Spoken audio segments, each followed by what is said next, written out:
This is Jackie, and I'm here with Sydney Dalskin. We are here at Virginia Beach Warped Tour, and Sydney's going to do my public domain song of choice.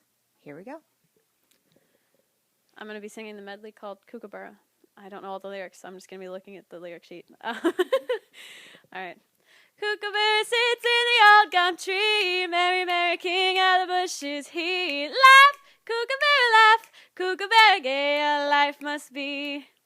Kookaburra sits in the old gum tree, eating all the gumdrops he can see. Stop, Kookaburra, stop, Kookaburra, leave some there for me.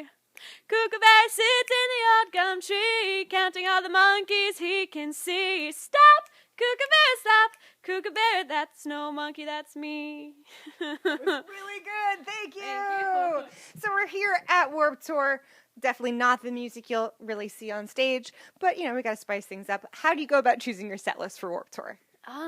It's actually kind of funny because today we added a song out of nowhere that we used to play all the time, and we were like, why don't we just throw it in there instead of playing the same set? Because we have 3 different set lists that we're trying to choose from, and then we were like, let's make a new one. Let's make number 4, and it's gonna have Uninvited in it. It's a really fun cover we do of the Alanis Morissette song, but we really just kind of whatever we're feeling. It's like, oh, we're kind of bored of playing that one. Let's switch it up a little bit because we don't want to hate the set list we're playing. So does it sort of feel like Groundhog Day if you don't change up the playlist? A little bit. It's like, I don't know. We've had fans that are like, oh, you played this song yesterday, but not for our date. We're kind of we're sad. And I'm like, okay, but listen, we played that song for the last 2 weeks, so we had to change it up, and it just so happened to be on your date. Sorry. I think that's fair. If you're playing it every day, you gotta keep it things a little new every once in a while. So how has Dalskin's sound evolved since your In Your Face EP? We've kind of gone all over the place, honestly. We started trying to be we tried to be punk, so it was kind of I don't know, super almost forced, but it was still good, but it was I don't know, we tried really hard to be something that it just wasn't working. Our first song we ever wrote was Family of Strangers, which is I feel our best punk song, because it's just it's got the attitude, it's got just the structure, and it just works, and that was just a song we weren't trying, but I feel as time evolves, as time goes on, we evolve, our sound really just kind of depends on who we've been touring with. We went on a bunch of tours with OTEP, and so then we started writing a little bit heavier, So that makes sense. Yeah, and then we went on tour with One Eyed Doll, and our music got a little weirder. So it's just super, I don't know, it just depends who we tour with. Okay. Any plans, or what are the plans? I'm sure there are some plans to follow up Manic Pixie Dream Girl. Ooh, we've been working on some new stuff. We just haven't really had much time at home to really write. Because we've been on vacations and stuff before this, because we needed to see family before we were gone for months. But we really plan on creating something that we're really proud of. We are really trying to take our time on it and really nitpick ourselves and try to create the best music we can create, because we feel we are evolving and we are getting not heavier but more mature, more aggressive and more mature, and we want our music to reflect that. What are some things that are starting to influence your songwriting? Definitely, I don't know, we're growing up. I just turned 18 last year, and so it's I don't know, it's showing in the lyrics I will and won't sing, and the things that I will and won't write about and create music about and everything. And I think there's a whole lot that influences why our music is changing. Like I said, it's whoever we're touring with, and I don't know, just life experiences, and I don't know, I've gotten a lot happier in the last months and stuff, and I feel I've learned a lot in the months before that, so I think there's definitely going to be a lot of life lessons learned that I can start singing.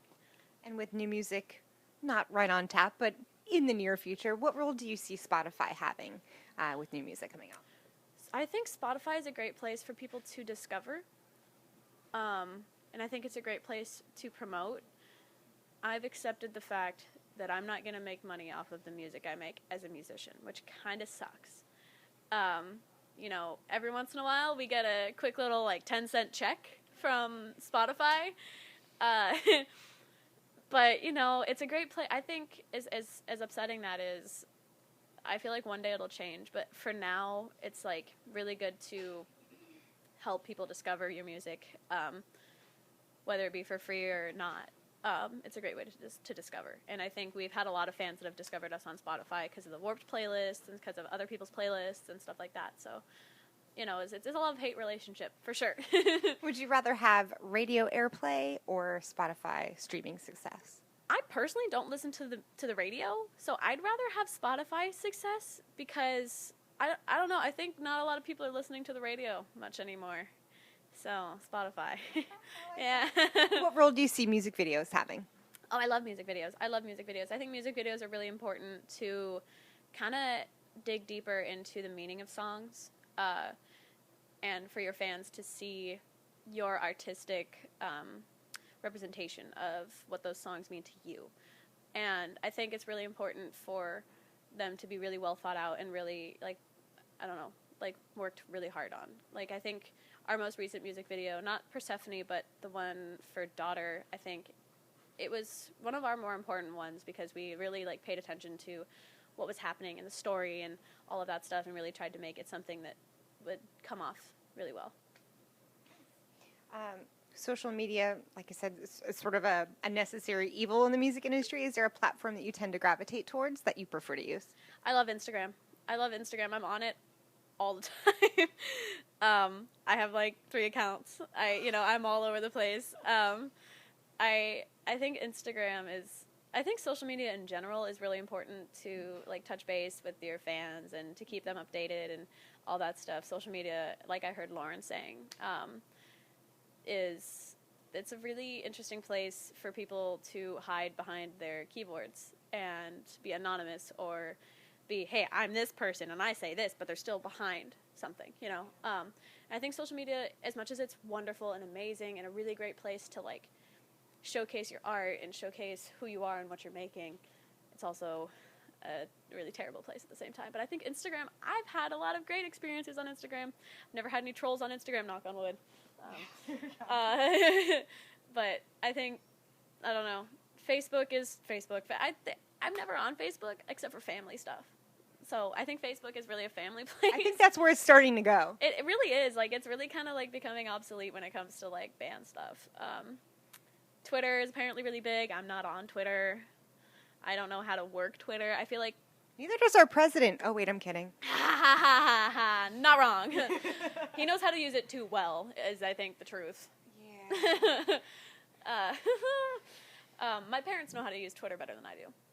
They're on Twitter all the time. Like, my band members will come up to me and be like, Sydney, your mom and dad both, like, retweeted and quote tweeted or whatever. I don't know how it works. My tweet. And I was like, but... okay. There you go. They're doing the work for you. You don't need to learn how to use it. There you go. There you go. Yeah. Perfect. So music has many different roles in society, but I think young people in general tend to turn to music when times get tough. Mm-hmm. Why do you think that is? I think because it makes them feel not alone. And that's why people are gravitating towards like the shows that are about mental health and the music that's around them, especially if the music is like has that meaning for them. I think music is really important to have meaning because of those fans, because of the kids that are going through things and need someone to tell them, hey, you're not alone. Hey, I feel this, or other kids around you feel this. Like our song Daughter is about having an abusive mother, and none of us have that. However, we've been hearing from friends and fans about it, and we decided to write a song about it. It's really music is just so important to help people not feel alone. Yeah. Is there a band or an artist that you tend to gravitate towards when you're having a tough day? It's been changing recently, but I almost always used to gravitate towards bands like, it's kind of crazy saying this because they're on this tour. Issues used to be, like, I used to turn to them a lot. And the things I'd turn to music because of it's become a lot more anger-oriented rather than sadness, so I've turned towards heavier bands like Knock Blues, Code Orange, just to kind of just be angry and have someone else to be angry with me. Even if I don't know what they're saying, I'm just like, ugh, angry, and then I feel better, you know? Yeah. That's good. That's good catharsis. I'm not alone in my anger, exactly. So we're good. So what's up next for y'all after Warped Tour? We are going to Europe. We have 3 sold-out shows with Creeper, which is really exciting, and then we have a festival show in Greece. We're planning other shows around that, but right now that's what's planned for Europe. But we are planning on writing. We're planning on trying to get another record out mid next year, hopefully. But yeah, more tours. Yeah. Well, stay tuned for much more from Dollskin. This is Jackie. Thanks to Chorus FM and In the Key of Change.